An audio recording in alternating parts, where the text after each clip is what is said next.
ഇന്ന് നമുക്കൊരു കർക്കിടകക്കഞ്ഞി തയ്യാറാക്കിയാലോ. കർക്കിടക മാസത്തിലെ പ്രധാനപ്പെട്ട ഒന്നാണല്ലേ കർക്കിടകക്കഞ്ഞി.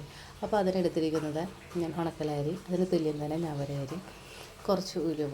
ഇവയെല്ലാം നന്നായി കഴുകി 2-3 മണിക്കൂർ സോക്ക് ചെയ്യാൻ വെച്ചിട്ടുണ്ട് കേട്ടോ. അപ്പോൾ ഇതിലേതെങ്കിലും ഒരരി ഉപയോഗിച്ചാലും നമുക്ക് കഞ്ഞി തയ്യാറാക്കാവുന്നതാണ്. പിന്നെ കഞ്ഞിക്ക് ആവശ്യമായ ഔഷധക്കൂട്ടെന്ന് പറഞ്ഞാൽ പച്ചമരുന്ന്, ഞാൻ കീഴാർനെല്ലി എടുത്തിട്ടുണ്ട്, പൂവാങ്കുരുന്നില, തഴുതാമ, തുമ്പ, മുക്കൂറ്റി, ചെറുള. ഇവയെല്ലാം നന്നായി കഴുകി വേരെല്ലാം കട്ട് ചെയ്ത് മാറ്റി വെച്ച് ചെറുതായി അരിഞ്ഞ് ഒരു മിക്സിയുടെ ജാറിൽ നന്നായിട്ട് കുറച്ച് വെള്ളം കൂടി ചേർത്ത് പേസ്റ്റ് രൂപത്തിൽ അടിച്ചെടുത്തിട്ടുണ്ട്. അപ്പോൾ തന്നെ നീര് നമ്മൾ എടുത്തിട്ടുണ്ട് കേട്ടോ. അപ്പോൾ അടുത്തത് നമ്മൾ നേരത്തെ കുതിർത്താൻ വെച്ചിരിക്കുന്ന അരി ഒരു കുക്കറിൽ തേങ്ങയുടെ 2 പാലും കുറച്ച് ഉപ്പും കൂടിയിട്ട് 8 വിസിൽ വരുന്നത് വരെ വേവിച്ചെടുക്കാവുന്നതാണ്.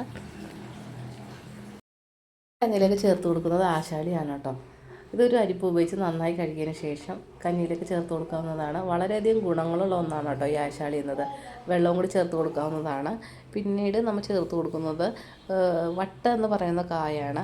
ഇത് നടുവ് സംബന്ധമായ എല്ലാ പ്രശ്നത്തിനും പരിഹാരത്തിനാണ് ഇത് ഉപയോഗിച്ച് വരുന്നത്.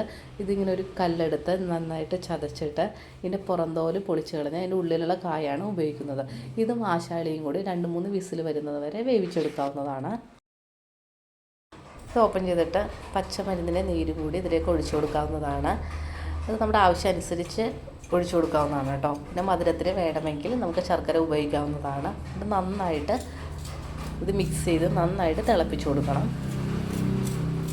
പിന്നീട് ചതച്ച ചുക്കും ജീരകവും കൂടി ഇതിലേക്ക് ചേർത്ത് കൊടുക്കാവുന്നതാണ്. അവസാനമായി നമുക്ക് കഞ്ഞിയിലേക്ക് തേങ്ങയുടെ 1 പാലും കൂടി ചേർത്ത് ഒന്ന് ചൂടായി വരുമ്പോൾ തന്നെ ഫ്ലെയിം ഓഫ് ചെയ്ത് കൊടുക്കാവുന്നതാണ്. ഒത്തിരി ഗുണങ്ങളുള്ള നമ്മുടെ കർക്കിടകക്കഞ്ഞി ഇവിടെ റെഡി ആയിട്ടുണ്ട് കേട്ടോ. അപ്പോൾ നിങ്ങൾ എന്തായാലും ട്രൈ ചെയ്യണം. നമ്മുടെ കയ്യിൽ ഇത്രയും ഔഷധങ്ങളും പച്ചമരുന്നുകളും ഒന്നുമില്ലെങ്കിൽ പോലും തന്നെ കർക്കിടക മാസത്തിലെ അരിയും ഉലുവയും കൂടി മാത്രം ഉപയോഗിച്ച് നമുക്ക് കർക്കിടകക്കഞ്ഞി ഉപയോഗിക്കാവുന്നതാണ് കേട്ടോ. അപ്പോൾ നിങ്ങൾ എന്തായാലും ഈ റെസിപ്പി ഒന്ന് ട്രൈ ചെയ്യുക. എൻ്റെ വീഡിയോ ഇഷ്ടപ്പെട്ടാൽ ലൈക്ക് ചെയ്യുക, ഷെയർ ചെയ്യുക, സബ്സ്ക്രൈബ് ചെയ്യുക. അപ്പോൾ വീണ്ടും ഒരു വീഡിയോ ആയി കാണുമ്പോൾ വരെ ഓക്കെ.